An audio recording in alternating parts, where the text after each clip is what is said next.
এইটা আচ্ছা আমরা এবার আমরা একটু দেখে নিই যে মুহাম্মদও কিন্তু পশ্চিম দিকে মানে কেবলার দিকে মুখ কইরা পেশাব করছে। এটা কি আপনি জানেন কিনা? না, এটা আমি জানি না ভাইয়া।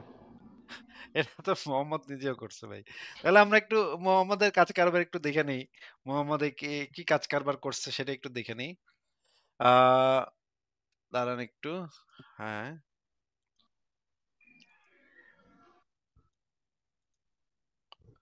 আমরা এই হাদিসটা একটু পড়ি।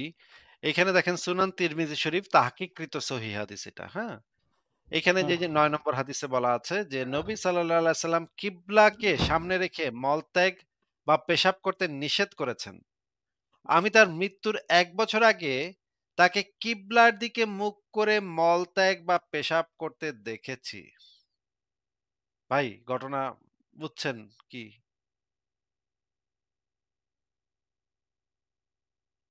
হ্যালো ভাই কথা কি শুনতে পাচ্ছেন? হ্যালো? ভাই আপনার কথা তো শোনা যাচ্ছে না। না, আমাদের ওই ভাইয়ের কথা তো আর শোনা যাচ্ছে না। আমিও শুনতে পাচ্ছি না আসিফ ভাই। হ্যালো। Hello, hello. হ্যাঁ, এখন শোনা যাচ্ছে। এখন শোনা যাচ্ছে। বলেন তো এখন কথা বলেন তো আরেকটু। হ্যাঁ, এবার শোনা যাচ্ছে ভাইয়া?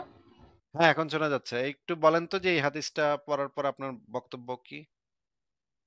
হ্যাঁ, সে ব্যক্তি তো নিজেও এই কাজ করছে আরকি। মানে তার মৃত্যুর থেকে ১ কি বছর আগে সে এই কাম করছে নাকি? এই কাম করছে। আচ্ছা কি তাহলে এখন যেমনি হোক যেমনি হোক এখন ব্যাখ্যা গোজামিল দেয়া কেমনে লাগবো। গোজামিল কে- ব্যাখ্যা কেমনে মুমিনরা দিবে এটা মুমিনদের হাতেই আমরা ছেড়ে দিলাম। এর একটা গোজামিল ছেড়ে দিলাম দিবে যে যে এই যে আপনারা যে গোজামিলটা দিছিল যে এটা পেশাব করছিল কিন্তু পেশাবটা তো অন্যদিকে বাইকা গেছিল। হ্যাঁ, হ্যাঁ বা সে একটা মুহাম্মদের বলতে পুরুষ। বলতে পারে আসিফ ভাই কোন এক সাহাবা মুখ দিয়ে ক্যাচ করছে, মাটিতে পড়তে এমনও দেয়নি। এমনও ফারাজ ভাই বলতে পারে যে মোহাম্মদের এই জিনিসটা বাঁকা ছিল। অনেকের বাঁকা থাকে না? এই বাঁকা। যে সোজা গিয়া হ্যাঁ, ডান দিকে বা বাম দিকে কান্নি খায়া যায়। হ্যাঁ, হ্যাঁ। মোহাম্মদেরটা এরকম। এ তেমন বাঁকা করে ধরছে আরকি। এই কারণেই আপনার দেখা যাচ্ছে একটা হ্যাঁ ভাই, গোঁজামিল দিয়ে দিল। এই যে ১.৫ বুঝার ইঞ্চি সে ২ ইঞ্চি বুঝলো। বাঁকা হয়ে কোন দিকে যাবে ভাই? বাঁকা হওয়ার জন্য তো একটা হাইট দরকার। আপনি যে কইলেন বাঁকা ছিল, ১.৫-২ ইঞ্চি কোন দিকে হয়তো বাঁকা হবে ভাই? হয়তো ডান দিকে নাই বাম দিকে যেকোনো একদিকে আপনার ভাই বুঝেন নাই? আপনাদেরকে আর বুঝাতে গেলে হইব ভাই, আপনারা তো ভালো বুঝেন।